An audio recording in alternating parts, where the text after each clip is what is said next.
Hello, this is TechMan88, and this is a fairly efficient cobble farm that I developed for 1.13.1 now that TNT duping is out of the game.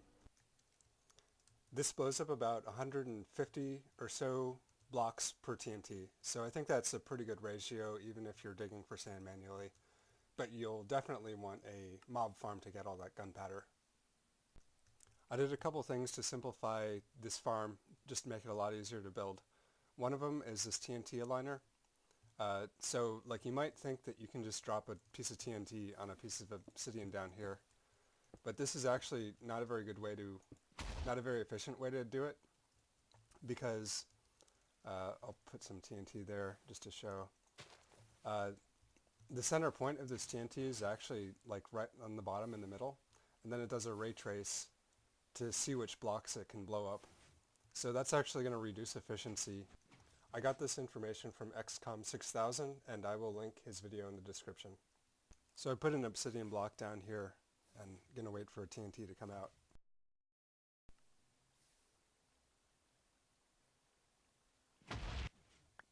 And you can see that even though the TNT was right next to this block and these were pushed, they should have had 0 blast resistance. It really didn't take them out. Now I'm not exactly sure where the TNT explodes. I don't really know how to test that.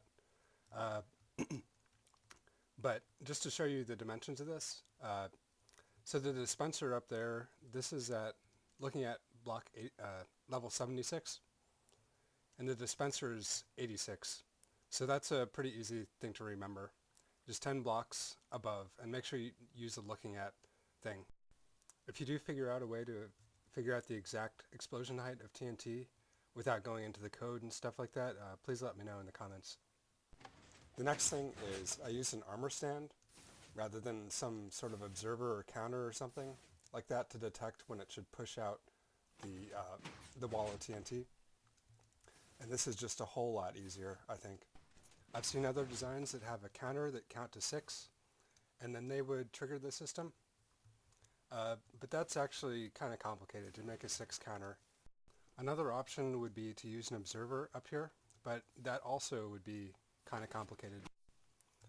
I added an observer just so you can see what this would look like. So it actually triggers 3 times when you're doing the piston push. The first time was the one you want, and the next 2 are not the ones you want.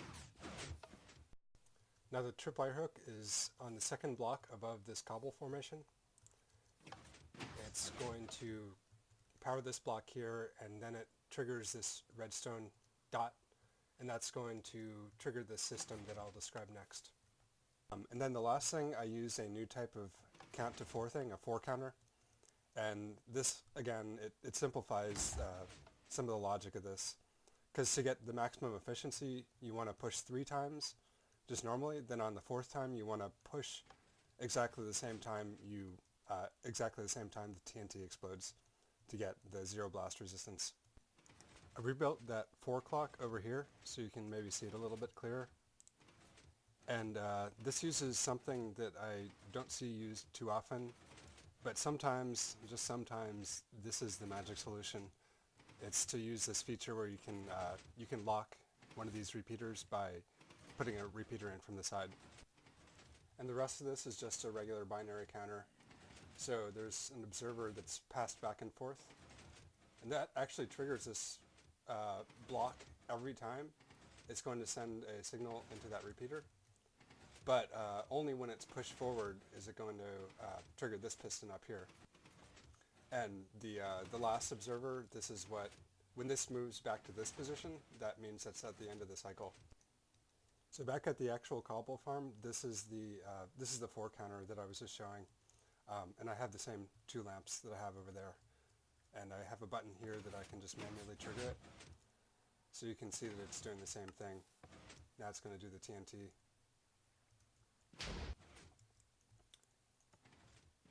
And this will just be a normal push. So that's 2 pushes, and that's 3 pushes. And now this one will do that lamp over there, and then also do the TNT. The TNT sequence is pretty standard. It's just a signal coming out of this 4th clock, the 4th pulse in that sequence. and that launches the TNT over here, and it also runs just has a simple timer using repeater. And the count you want 10 repeaters all on maximum delay, and then you want one more repeater just on delay of 1. The rest of this is just quite standard stuff you'd find in any cobble farm, or any simple cobble farm. There's just a powered rail down here. You can replace that with redstone dust. And then there's observers all along this. I put glass over here just so you can see one of these standard cobble farms. It's very simple. It's just source blocks over here. Then you want to go down 1 block, give the water a place to flow down to. Then you have a piston right here. And then you have a lava source block up here. The rest of this is also just pretty standard. The piston array, it's 6 by 7, so 6 high and 7 wide. And then, of course, there's just 3 layers of blocks behind it with redstone on top. And this is going to be in pretty much every cobble farm like this. You do have to pay a little bit of attention to the signal strength. So that's why I have this repeater over here just to boost the signal up to 15. And it powers all the pistons. I didn't put much effort at all into making this compact. I think it's kind of nice just to have it a little bit bigger and a little more clear.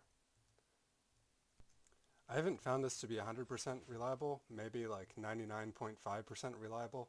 Like after running it for 12 hours or something, you might get blocks that never got blown up.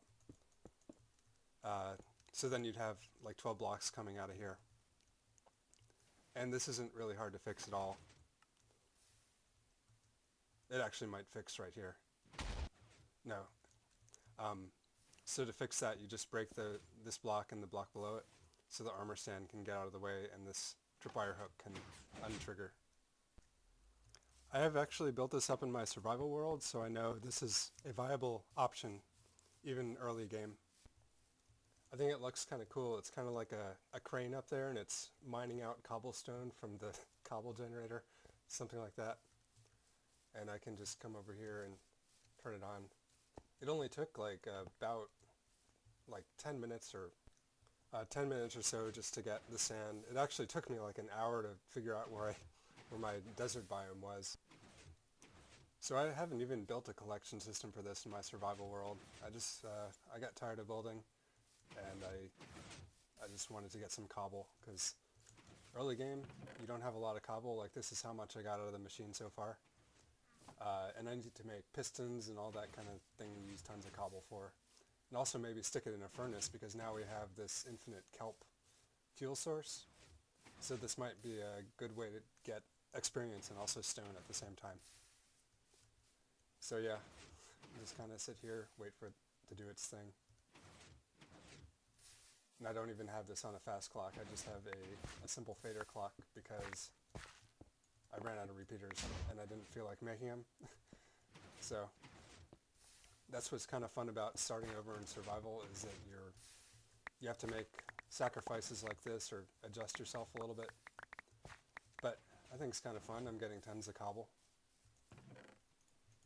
Just stick it in there like it's 1.1 or whatever. I'll just go through the building process a little bit about how I actually built this in survival.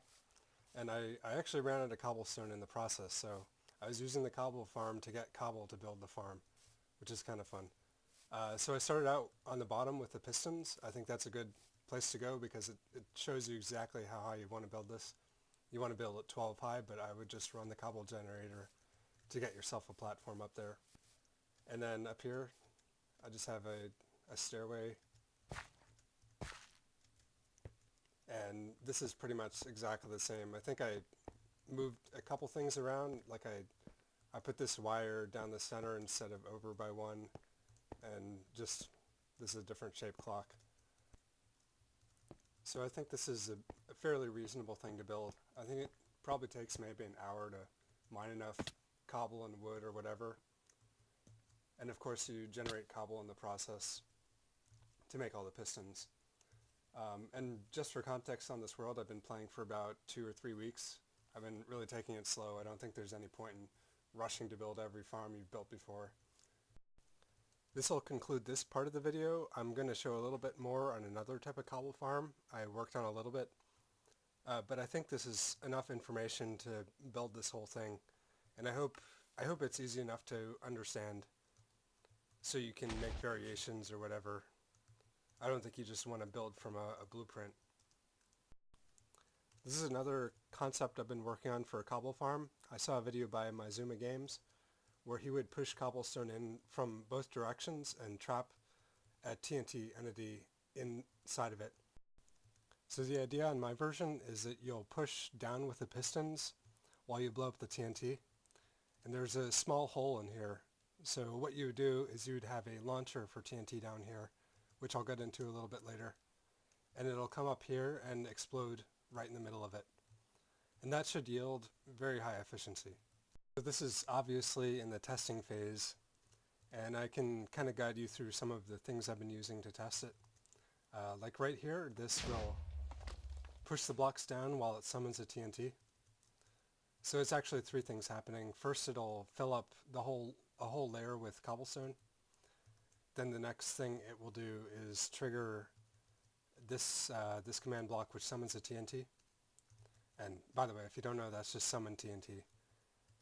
And then they'll also send a signal down to this redstone, which will trigger all the pistons below it, pushing down the blocks when the TNT explodes. So what I would do to test this is I would push down 3 layers of TNT, like the other one I was working on. Then I would do the explosion. Then I could count the number of TNT that came out of it, or the number of blocks that came out of it. So one of the interesting little optimizations that I was thinking of, like if you just push down 4 layers of TNT like I just did, or 4 layers of cobblestone, then you would be wasting this whole area. Like there's this whole internal area which you could also get blocks out of. So up here I was using just a little technique with comparators to get a weaker signal. So it's only going to push down a smaller area. So I pushed down 3 of them right there. And now it's got a much more consistent area with the explosion radius. So now if I do that, if I explode the TNT, that's going to get a whole lot more. My testing method may not be the smartest, but I just have a couple hoppers down here to pick up all the items. And I'll run a quick test with this. So what I think is pretty optimal is to push the blocks down 3 times, push all the blocks down 3 times, then run this middle one 3 times as well. And then I will hit that TNT. And there's a little bit of loss over there. And now I'm just going to count this out. And on that run, I got 371 blocks out of that. So that is rather efficient. It's more efficient than my Zuma Games version. I don't think it's probably completely reliable yet, but I'll be working on that soon. The other part of this is a TNT launcher, which you can actually put into a water stream, because I wanted to have just a complete water stream around it, but then launch the TNT out of this central stream. So like these don't actually flow into the central stream. You just have water right here. So here's this thing in action. There's a dispenser here with TNT. There's a slime block below with a sticky piston moving it. Then there's another piston right here which it holds the TNT from flowing down the water stream, because the requirement of this is it has to have 0 momentum and has to be going just exactly straight up so that it doesn't collide with any blocks. And that's why I have these obsidian around it, because I wanted to make absolutely sure that it's straight. And down here I just have a simple timer driving the thing. I have a command block here which it adds all the glass over here. And that's just my way of kind of estimating the explosion height, because you really can't see where the TNT explodes. You can kind of estimate it from the particles that come out, but that's not very good. Now down here I have that same timer. It'll trigger a monostable, which powers a repeater. and that goes into this cooldown clock.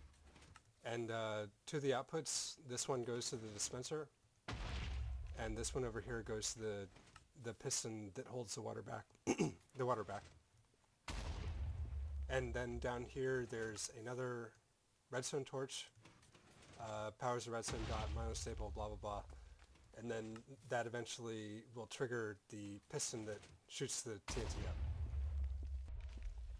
The dimensions here are actually important, that you put stuff in the exact same place, because it relies on this analog clock right here. So you can see this repeater gets depowered just a tiny bit before this repeater. That's just a consequence. But over here there's a more important thing, that this redstone torch is going to turn on before the piston blocker thing over here gets retracted. Go back here so you can see that a little bit. And that's just important to do because you don't want to shoot up the TNT before you retract the piston, like even a tiny bit before, because it'll get a little bit of momentum from the water pushing it. So now that I've given you a little bit of a preview of what I've been working on with this cobble farm, I would challenge you to try and beat, or just try and do a really good job with a farm like this or some other concept. Since Mojang seems to be quite adamant about keeping TNT duping out of the game, that may be a bad thing for some people who want to make TNT dupers and perimeters and stuff like that. But it does present new challenges, like coming up with a very, very efficient cobble producer, just using like organically harvested sand and gunpowder, that type of thing. This is going to be it for this video. I hope you found it maybe useful or entertaining or whatever. And I think this cobble farm that I was talking about earlier is quite a good cobble farm for a starting person, because I think a lot of people just restarted their worlds in 1.13. And I would actually recommend doing that if you've got a pretty old world. If you've got an old world and upgraded to 1.13, there was probably a whole lot of stuff broken. And also I just think it's kind of nice to try new things. Like, you built a lot of old farms in the past, and they might work all right, or they might have broken, I don't know. But just to try something else is just what makes Minecraft fun.